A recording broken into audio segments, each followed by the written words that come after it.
Soon after a lot of digging and looking around the chateau, the couple realized that they had landed a gold mine of beautiful and priceless antiques. There were tons of furniture and antique pieces that any collector would die for. They even found a beautiful antique dressing table that just perfectly fit the vibe of the chateau. Seeing all of those things inside their house, instead of giving it up for auction to gain more money for the renovation, the couple decided to keep them, clean them a little, and put them on display. Everything was almost complete. With every passing day, the chateau looked more and more alive.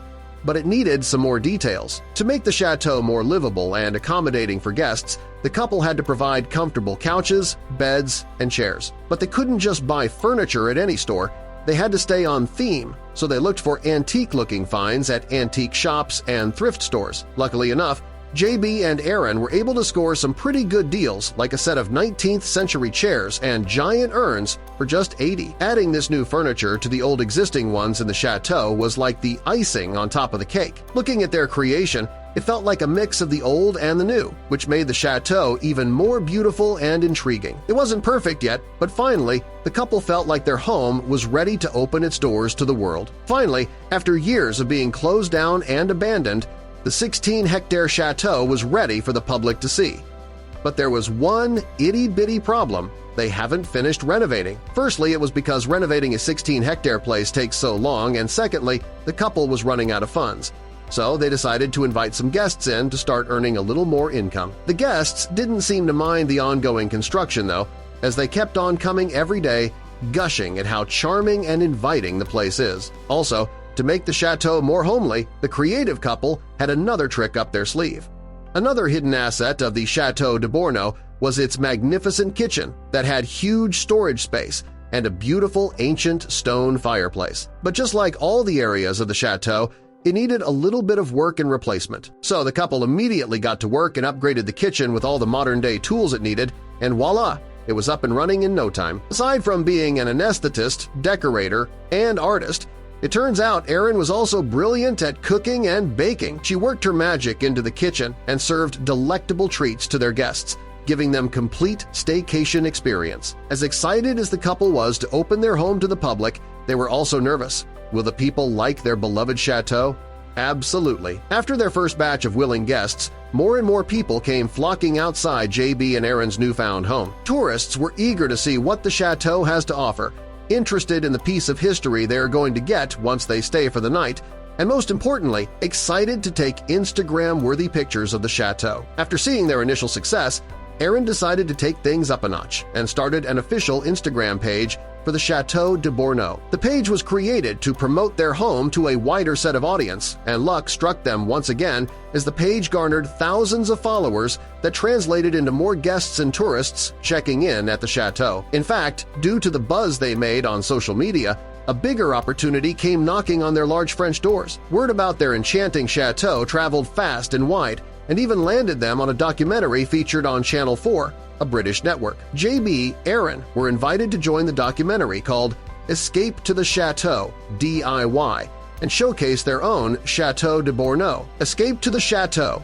DIY is a documentary series which follows the life and house hunting adventures of the couple, Dick Strawbridge and Angel Adori. The couple, together with their family, buy, renovate, and redecorate 19th-century chateaus all by themselves. JB and Erin appeared on one of the episodes of the show where they sought advice from the chateau experts. Dick even helped JB with their leaking moat, while Angel gave Erin helpful tips on how to host a tea party. Their appearance on the documentary series turned out to be a very positive experience for the couple, as it helped them realize they wanted to go bigger.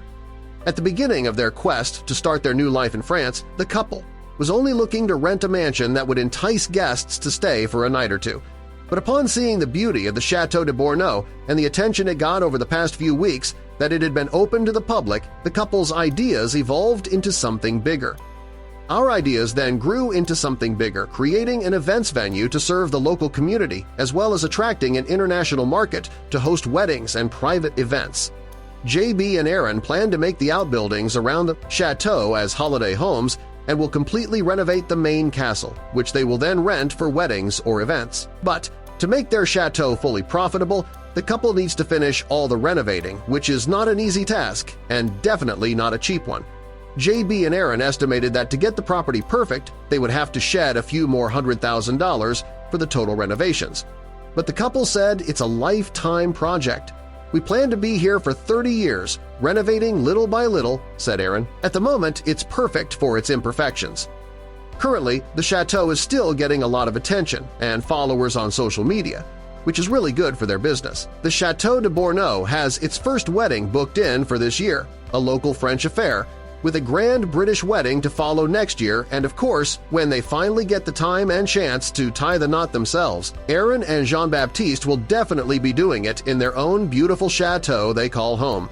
So after getting some work done, what does the future hold for the couple and the chateau? The couple has a lot of future plans for their home, and that includes creating an organic kitchen garden because JB grew up on an organic farm, and the couple is passionate about eating seasonally, reducing air miles and waste. They also have longer-term plans to open up a luxury bed and breakfast service. The two are very conscious of the environment, that's why they also try their best to be as energy efficient as possible even though they're running a massive chateau. Erin and JB's long and hard days are far from over, as they are still in the middle of constantly renovating and improving their home. But after all, hard work and money they have put into this project, do they feel like it's all worth it in the end? Renovating and bringing a massive chateau back to life was a lot of work and involved a lot of money. But in the end, Jean-Baptiste and Erin were happy to have made the decision to purchase it in the first place and watch as it got back its former beauty and glory. Our days are long and we work very hard, often clocking up 14-plus-hour days, and our weekends are also dedicated to the chateau. But it is also our privilege to have this opportunity to be the guardians of this beautiful historical monument, and we get a lot of pleasure seeing it come back to life little by little.